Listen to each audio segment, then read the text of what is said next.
Hello बच्चों, let's read the question. The question said that which of the following reaction define delta H of F यानी कि heat of formation। और हमारे पास option है C diamond plus O2 gas gives CO2 gas. Second option में दे रखा है half H2 gas plus half F2 gas gives HF gas. Third option में दे रखा है बच्चों N2 gas plus 3H2 gas gives 2NH3 gas. And option D में दे रखा है CO gas plus half O2 gas gives CO2 gas. Okay, तो हमसे पूछा जा रहा है कि डेल्टा एच एफ जो है वो किसे डिफाइन कर रहा है, बताइए। तो आइए चेक करते हैं बच्चों। एंड फर्स्ट ऑफ ऑल अगर मैं बात करूँ यहाँ पे की कॉन्सेप्ट की, तो बेसिकली ये जो क्वेश्चन आया ये आपका आया हीट ऑफ फॉर्मेशन से। Heat of formation. Okay, and सबसे पहले समझते हैं कि हीट ऑफ फॉर्मेशन होता क्या है। हीट ऑफ फॉर्मेशन क्या होता है। ओके, तो बेसिकली हीट ऑफ फॉर्मेशन क्या होता है,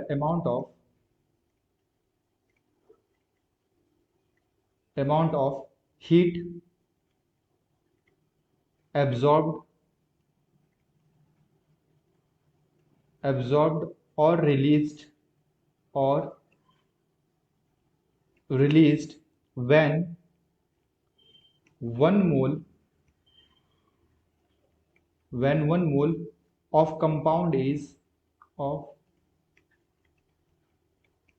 compound is formed by its constituents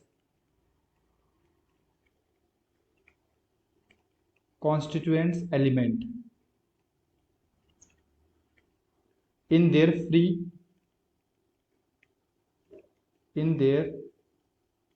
free naturally state। Okay, so what is heat of formation? Heat of formation is defined as amount of heat absorbed or released when one mole of compound is formed by its constituents element in their free naturally states।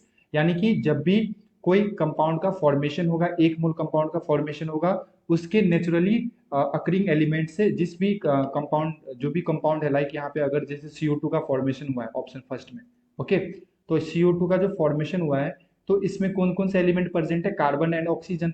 तो carbon and oxygen किस form में nature में पाए जाते हैं, वो state से वो फॉर्मेशन होना चाहिए। ओके, तो जैसे ऑक्सीजन है तो ये गैसियस फॉर्म में होता है, और ये जो कार्बन है ये आपने को दे रखा क्वेश्चन में डायमंड।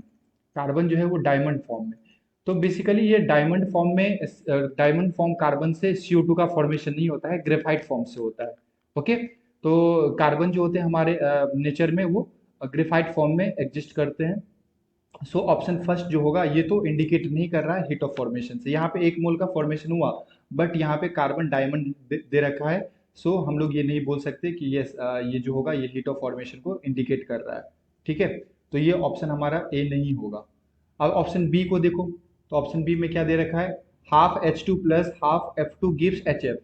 तो इस रिएक्शन को अगर हम देखें ध्यान से तो यहाँ पे दे रखा है half H2 plus half F2, और ये भी गैसियस फॉर्म में है और ये भी गैसियस फॉर्म में है, गिव्स HF गैस। तो HF का एक मोल का फॉर्मेशन हुआ, ठीक है। अब किससे फॉर्मेशन हुआ है, इसके नेचुरली अकरिंग एलिमेंट से, यानी कि हाइड्रोजन जो होता है वो गैसियस फॉर्म में होता है, एंड फ्लोरीन भी किस फॉर्म में होते हैं, गैसियस फॉर्म में होते हैं। तो ये ऑप्शन बी जो है ये बच्चों हमारा क्या हो जाएगा, करेक्ट हो जाएगा। अगर आप ऑप्शन सी को चेक करें तो ऑप्शन सी को भी चेक कर सकते हैं। यहाँ पे दे रखा है N2 plus 3H2 gives ammonia 2NH3, तो इसे भी चेक कर लो। यहाँ पे दे रखा है N2 gas plus 3H2 gas gives 2NH3 gas. Okay, तो बेसिकली अगर आप यहाँ पे देखो तो यहाँ पे नाइट्रोजन और हाइड्रोजन है, तो नाइट्रोजन भी गैसियस फॉर्म में होते हैं और हाइड्रोजन भी होते हैं। बट यहाँ पे 2 मोल का फॉर्मेशन हो गया, और हम लोग को कितने फॉर्म का चाहिए, यहाँ पे 2 मोल का हो गया है, ठीक है। बट हम लोग को कितने मोल का चाहिए, 1 मोल का फॉर्मेशन चाहिए, तो ये भी अपना आंसर नहीं होगा सी। एंड लास्ट ऑप्शन डी को अगर आप चेक करो तो यहाँ पे दे रखा है CO plus half O2 gives CO2, CO gas plus half O2 gas gives CO2 gas. Okay, तो यहाँ पे कार्बन एंड ऑक्सीजन है, तो आपको कार्बन और ऑक्सीजन से इसका फॉर्मेशन करना चाहिए, बट यहाँ पे क्या दे रखा है कार्बन मोनोऑक्साइड, तो कार्बन मोनोऑक्साइड से इसका फॉर्मेशन नहीं होता है, तो ऑप्शन डी भी बच्चों हमारा नहीं होगा। So the final answer is option B.